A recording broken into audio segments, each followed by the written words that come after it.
ejemplo, un día llegan que no pueden caminar solos, que necesitan la ayuda de su acompañante para poder andar, tropiezan con todo, claro, porque no tienen buena visión. Luego tú los operas y al otro día ya ves que es una persona cambiada, totalmente diferente. Ella es una persona que le encuentras en su semblante la alegría de poder ver, de ver a sus seres queridos, de ver por dónde caminan, de ver la ropa que se ponen. La Fragua, el programa que te abre los ojos.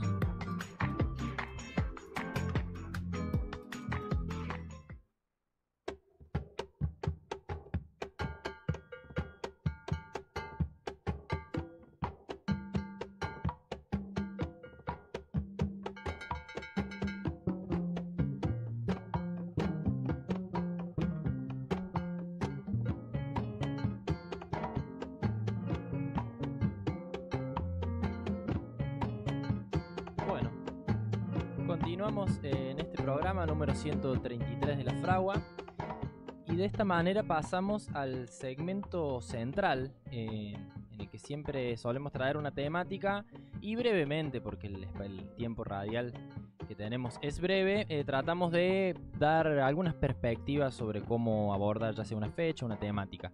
En el caso de hoy estamos con Eduardo Maturano, quien es director médico de acá del Centro Oftalmológico Che Guevara. ¿Cómo andas, Eduardo? Bien, ¿qué tal? ¿Cómo les va? Bien.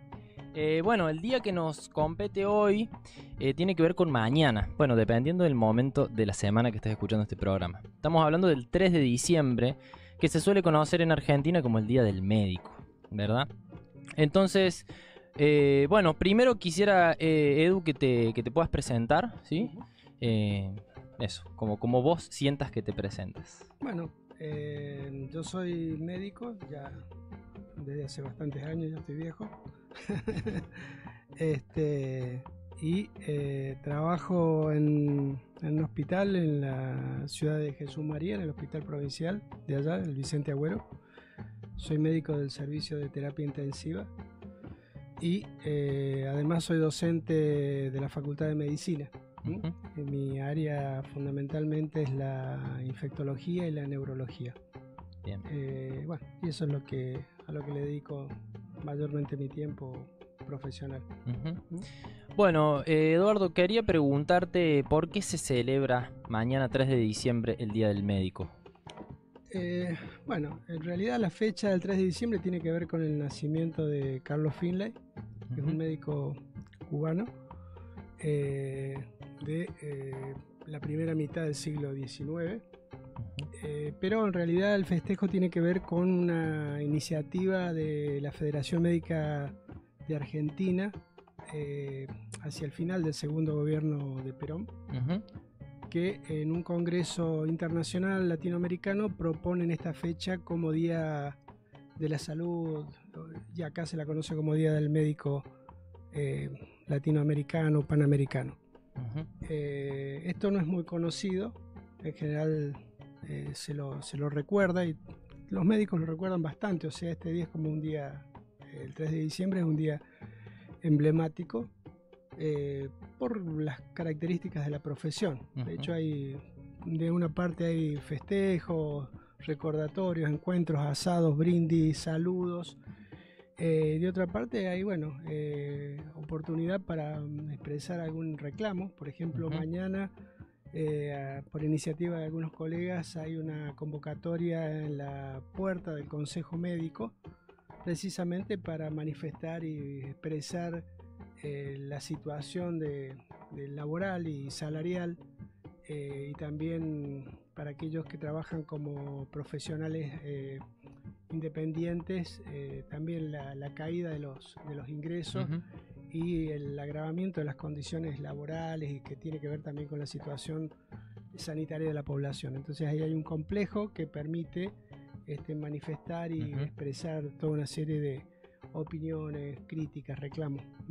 Bien, bueno, importante entonces que se le dé también, que se aproveche la fecha, ¿no? Para poder visibilizar la situación de los y las trabajadoras de la salud. Me parece que es una buena noticia, por lo menos. Por lo menos, hay alguna señal de vida. Claro, total. Bueno, y entonces, Eduardo, ¿quién fue Finlay, este médico por el cual se celebra el Día del Médico?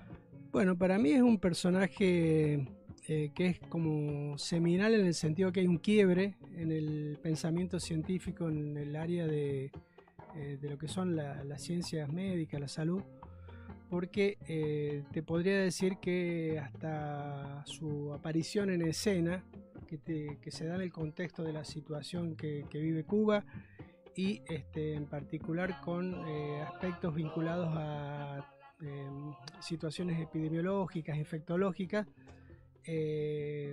lo que pone en cuestión es un paradigma de aquel momento, que es el supuesto de que las enfermedades se transmitían por los hedores, por los olores, ¿sí? O sea, esa es la teoría miasmática, y justamente los miasmas eran los responsables, o se suponía que eran los responsables de propagar enfermedades. Claro. Ese era el pensamiento imperante.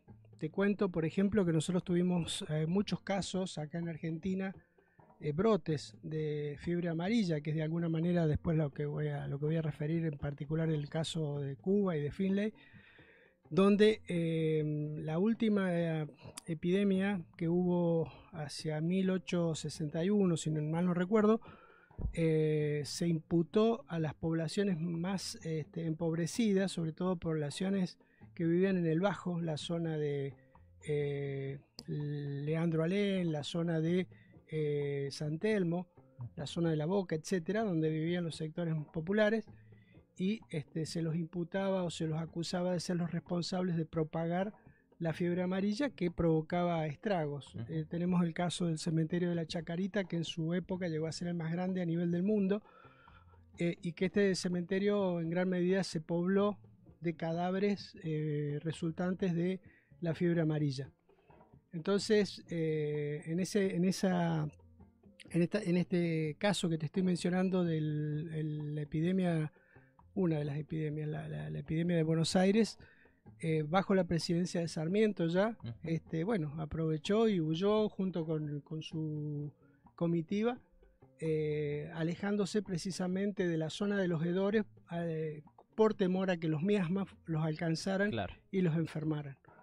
En el caso de Cuba, esto tiene que ver también con condiciones portuarias. Yo lo que te mencioné anteriormente es la inmediación del puerto de Buenos Aires, tiene que ver con las condiciones del puerto en ciudades como La Habana u otras ciudades, donde, bueno, precisamente la trata de esclavos y el hacinamiento de esclavos, y el hecho de que estos esclavos eran parte de lo que se conoce como comercio triangular entre las metrópolis imperiales, como el caso de Estados Unidos, el caso de Inglaterra, el caso de Francia, etcétera, que traficaban, y desde las metrópolis traficaban manufacturas hacia África. En África eran cambiadas por esclavos.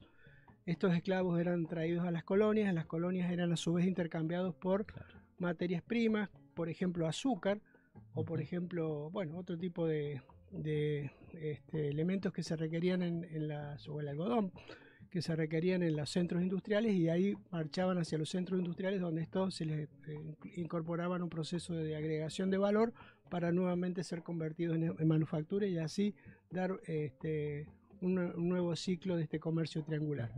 Entonces hay un momento de crisis, que es el momento en el cual nace, digamos, el propio Finlay, que es una crisis del dominio imperial, donde Inglaterra, sobre todo, que es como el portador de la racionalidad verbalmente en contra de la esclavitud.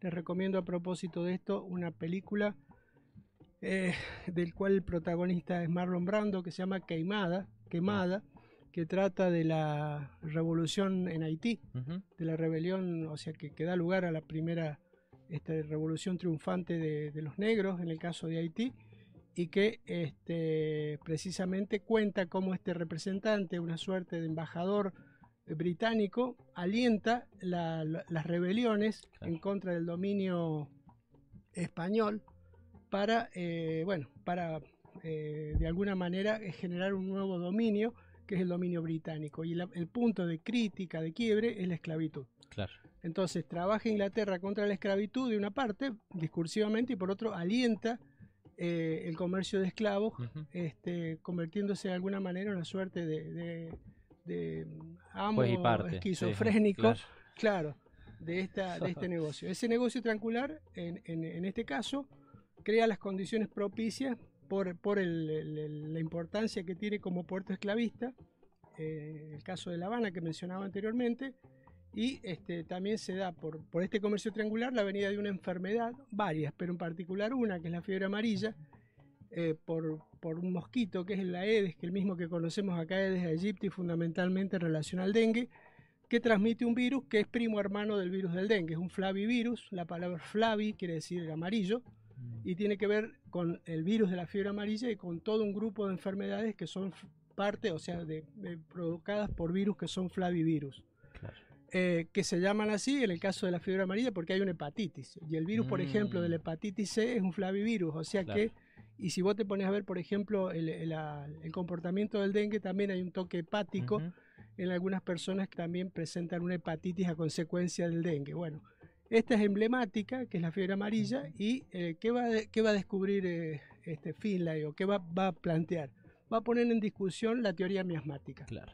Y va a decir, bueno, acá hay un elemento que es una propagación, no a través de los hedores, sino de un vector, que es este mosquito, y él va a ser el que va a establecer esta idea que fue resistida, fue negada inclusive, pero después hay una serie de aportes y de nuevas observaciones que confirman, que ratifican la idea de que la transmisión no es por olor, sino que la transmisión es por un vector. Y ahí surge todo un capítulo que son las enfermedades vectoriales, fundamentalmente de vectores biológicos, que son artrópodos que se alimentan de la sangre, que pueden ser mosquitos, pueden ser otro tipo de insectos, pueden ser arácnidos como las garrapatas, por ejemplo, que son vectoriales. Y ahí, bueno, hay todo un mundo que son estas enfermedades transmitidas por vectores. O sea que, digamos, la incidencia de las investigaciones de Finlay en aquel momento la seguimos viendo, digamos, con las enfermedades que tenemos hoy en día, y quizás si no hubiera sido por esos descubrimientos. Y te diría que son las que más muertes provocan. Por ejemplo, como el caso del paludismo, ¿sí? Que es una enfermedad vectorial también transmitida por mosquitos.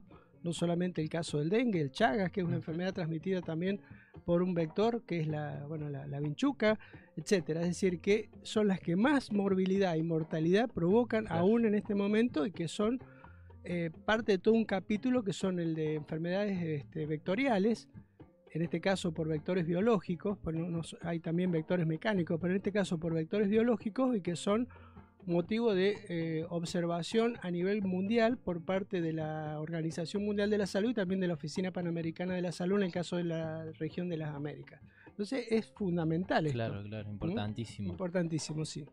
Y esto también se da, tengo entendido que todas estas investigaciones y la carrera de Finlay también se dan en torno a las luchas por la independencia en Cuba, ¿verdad? Exactamente. Sí, porque bueno, esta crisis que yo hablaba del dominio imperial, en realidad, ¿cuál es el dominio imperial que está establecido en Cuba? Es el dominio español, porque era fuera de la península ibérica una de las colonias más importantes que tenía España, que era muy apetecida por ser puerto de esclavos y por ser un lugar de producción de este tipo de manufactura, sobre todo la producción azucarera, que era muy apetecida. Entonces todos le echaban el ojo a Cuba, o sea, Inglaterra, Francia y los propios Estados Unidos, que de alguna manera se pliegan casi hacia comienzos del siglo XX, fines del siglo XIX, a las guerras por la independencia, hasta la guerra final por la expulsión de España y un intento de un nuevo cambio de dominio imperial que finalmente no prospera, a diferencia de otros lugares como Puerto Rico u otras colonias españolas que son apropiadas, Filipinas por ejemplo, que son apropiadas por Estados Unidos o que son tomadas por Estados Unidos y que son una suerte de países dependientes o neocoloniales del dominio norteamericano, cosa que Estados Unidos siempre se quedó con la sangre en el ojo y apeteció siempre establecer también un dominio sobre Cuba. Entonces la fiebre amarilla, que fundamentalmente, y esto que les estaba comentando tiene que ver porque juega un papel la enfermedad donde se comporta de manera diferencial en relación a aquellos que ya de alguna manera habían tenido una exposición a la enfermedad y que habían adquirido inmunidad, respecto de aquellos que no. Entonces, en escenarios de guerra y de condiciones sanitarias propias de la guerra, permite establecer una suerte de diferencia que de alguna manera incide en todo lo que tiene que ver con el desenlace, y es fundamentalmente con la derrota del dominio español y la posibilidad que se establezca la independencia de Cuba. Claro, los gringos europeos en este marco caían como moscas, digamos, para traducirlo.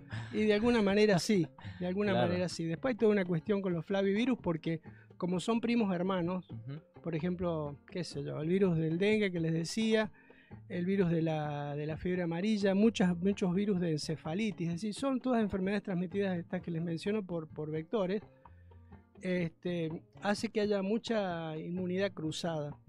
Y muchos de los que ya venían de África, sobre todo en el comercio de esclavos, hay una isla que se llama de Gorée, que está frente a Guinea, donde sería el Dakar, digamos, o sea, donde termina el rally. Ahí está la isla, y era una isla de esclavos. Entonces, todos estos esclavos, más los vectores que venían de África, que se hacían como una previa, se los llevaba hasta ese lugar. Ahí era una suerte de cárcel antes de embarcarlos hacia América. Mira. Entonces, estas poblaciones tenían ya una situación inmunológica, no solamente frente al virus de la fiebre amarilla, sino a un conjunto de virus, primos hermanos, que son todos de esa región, o sea, de esa zona de África. Entonces, esto evidentemente les provocaba, los generaba una suerte de resistencia, una suerte de situación inmunológica diferenciada de lo que decís vos, los gringos venidos de Europa. Claro. Bueno, para ir terminando esta primera parte del bloque, te quería preguntar, Eduardo, ¿cómo crees que se puede abordar esta fecha, digamos, en los distintos centros médicos? Digamos, de acá desde el centro oftalmológico tratamos de ser críticos en general con la historia y con la realidad. Esto es algo que hemos aprendido de los cubanos también mucho, pero creemos que también hay un montón de profesionales que no solamente están en el centro oftalmológico, que están en otros hospitales, y que quizás le podemos tirar algunas puntas para abordar esta fecha desde un lugar histórico y cómo relacionarlo con las desigualdades de hoy en día y demás. ¿Qué puntitas nos podrías aportar a cómo abordar esta fecha? Bueno, la primera cuestión es que, por ejemplo, yo les marcaba esta situación de Buenos Aires en relación a la fiebre amarilla, que tiene un comportamiento epidemiológico que es casi un calco, te diría, del dengue. Nosotros en este momento no estamos viendo casos de fiebre amarilla, pero estamos viendo casos de dengue, aunque hay un pequeño, en estos años, el año anterior y probablemente un repliegue. Habrá que ver si eso se mantiene. Pero así como en aquella época era una enfermedad fundamentalmente de la pobreza, por condiciones de pobreza, de marginación, de hacinamiento, por ejemplo, acá en el caso de la región, de la zona portuaria de la ciudad de Buenos Aires, el dengue también es una enfermedad de la pobreza, aunque no parezca, ¿no? También es una enfermedad urbana, más que una enfermedad rural, y tiene que ver con las condiciones de hacinamiento, tiene que ver con las condiciones, con lo que significa el agua, con la existencia de infinidad de residuos de plástico, cacharro, cubierta, vivir en la periferia de la ciudad, vivir en la marginalidad, no tener posibilidades de acceder a la atención, a medidas de prevención. Fíjate vos qué importante que, aún habiendo surgido recientemente una vacuna contra el dengue, el gobierno decidió negar cualquier posibilidad de que la vacuna se coloque masivamente. Son grupos selectos, en el caso nuestro son los trabajadores de la salud, pero mayormente la población no está vacunada. Entonces hay toda una cuestión que estas enfermedades, o el abordaje de estas enfermedades, permite entender o interpretar cuál es la situación de la sociedad en la que vivimos. Esta es una sola enfermedad que es marcadora de pobreza, ¿no? Pero evidentemente podríamos entrarle a otras enfermedades. La infectología en realidad es una ciencia de la pobreza, aunque se hace desde los lugares de riqueza. O sea, claro, qué sé yo, no sé, el Centro de Enfermedades Tropicales de Amberes, que está en la zona más rica de Bélgica, el Pasteur en Francia, otro tanto, los centros de enfermedades tropicales de Londres, de los que están en Estados Unidos. Ahora están más dispersos, pero en aquel momento eran lugares emblemáticos. ¿Por qué se estudiaban desde los lugares de riqueza? Porque la explotación de la minería, por ejemplo, de diamantes en el Congo, o el tráfico o el envío de tropas a establecer o a garantizar el dominio requería el conocimiento de estas enfermedades. Entonces es un conocimiento que surge desde la riqueza y que va en dirección de los sectores más empobrecidos. Acá no es distinto. O sea, esto que estoy describiendo tiene que ver con condiciones de pobreza que tiene nuestro país, que tiene inclusive la ciudad de Córdoba. Y si vos te pones a ver el mapa de distribución de casos, fundamentalmente se dan en condiciones de hacinamiento, de marginalidad, de condiciones de existencia que no son las más adecuadas, y también esos aportan el mayor caudal de morbilidad y de mortalidad para este tipo de enfermedades, ¿no? Entonces, bueno, creo que esto es importante, una reflexión sobre lo que significa el ejercicio de la medicina o de la atención en el área de la salud. También de cómo estamos viendo ya un desborde del servicio de prestación o atención hospitalaria. Mucha gente asiste a los hospitales aún teniendo obras sociales porque no puede costear lo mínimo, ni siquiera el colectivo para ir hasta el hospital.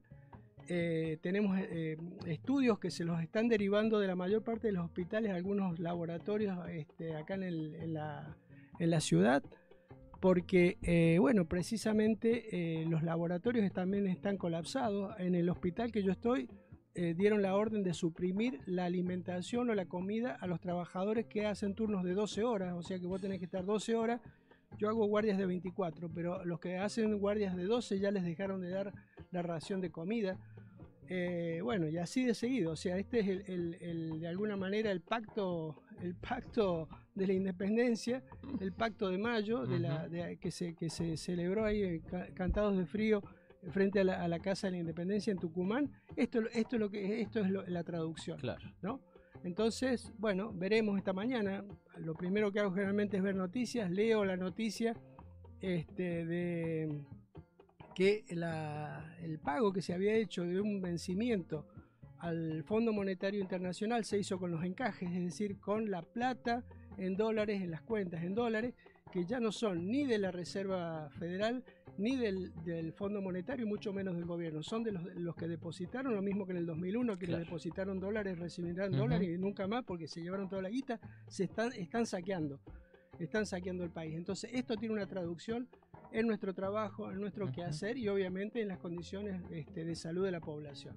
Bueno, bárbaro. Edu, muchas gracias por tomarte tu tiempo y venir acá. La verdad que un placer charlar con vos. Creo que no va a ser la última vez, te lo digo desde ya.